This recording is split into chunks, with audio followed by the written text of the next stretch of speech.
I was probably one of the first females really at my age trying to break into sales, and I got here a bit by accident. I was 18, I think. I had just signed a new lease, and then I got an opportunity to go up to the North Coast, and I had to go and tell the real estate agent that I wanted to break lease. And they were like, yeah, no worries, just write your own ad, do some photos, put it on, run an inspection. So I ran an ad. I got over 100 people through, went straight up to them and said, here's the 5 best out of the 100. And they were like, what?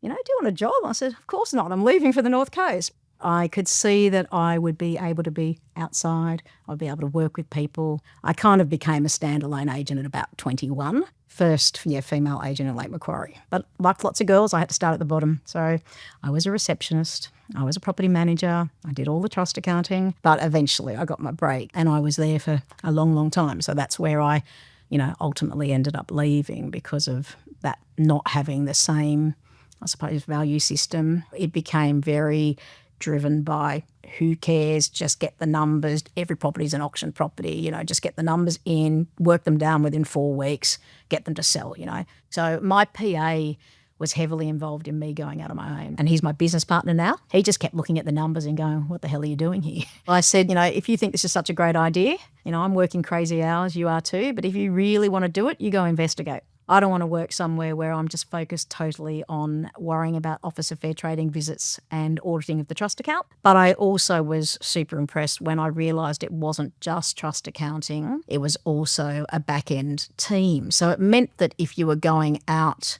on your own, you didn't have to have a fully working office to start with. And that was really, a massive thing for me. And I liked that Dan had actually done the gig. I also liked that he was embracing technology, and that's not my area of expertise. So I liked that somebody else would be looking at what was on the table to be innovative and go forward. And that pressure, again, wouldn't fall onto me or onto Ben. Other people potentially will give you some back-end staff, might do your trust accounting, but they're not as, I suppose, interested in mentoring.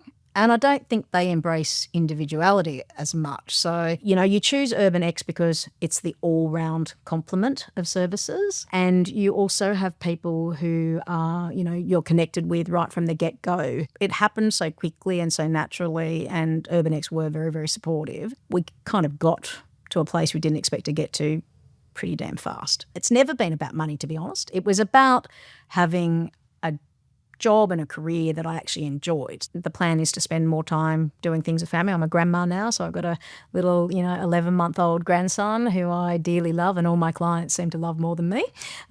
He seems to get more comments than anything that I've ever posted. So I do want to spend time with, my daughters. I want to spend time with my grandchild and I'm sure future grandchildren. Every day you think about it and don't do it is another day you're probably going to be unhappy, and it doesn't get easier. So I think particularly women, don't listen to all of the outside noise. Like, you have to really reach within yourself and say, look, if you can do it and you've been a successful agent, you absolutely need to make the move. And that's what I would say.